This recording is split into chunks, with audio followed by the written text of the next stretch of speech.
hello' everyone আজি মই local chicken তিলৰ সৈতে বনাইছিলোঁ লাঞ্চৰ কাৰণে তো ভাবিলোঁ আপোনালোকৰ লগত ৰেচিপিটো শ্বেয়াৰ কৰোঁ তো ব'লক এয়া দেখিছে মই লোকেল চিকেন ল'লোঁ আদা নহৰু পিচি লৈছোঁ তিলো পিচি ল'লোঁ তিলখিনি খালি অলপ গৰম কৰি লৈছোঁ মই গৰম কৰি পিচি ল'লোঁ তাৰপিছত কেৰাহীত মই আদা নহৰু পিঁয়াজ তেজপাত চব একেলগে দিলোঁ গ্ৰীণ চিলি দি পিনি অলপ লৰাই ল'লোঁ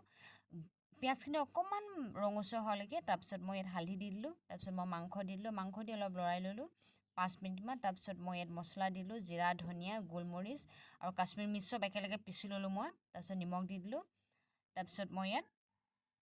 আলু দিলোঁ আলু দিয়াটো মই আপোনালোকক দেখুৱাই নহ'লে তাৰপিছত অলপ লৰাই ল'লোঁ মই আলু দিয়াৰ পিছত তাৰ অলপ মাংসটো ৰঙচুৱা হোৱাৰ পিছত মই ইয়াত তিল দি দিলোঁ এই দেখিছেনে মই তিল দিলোঁ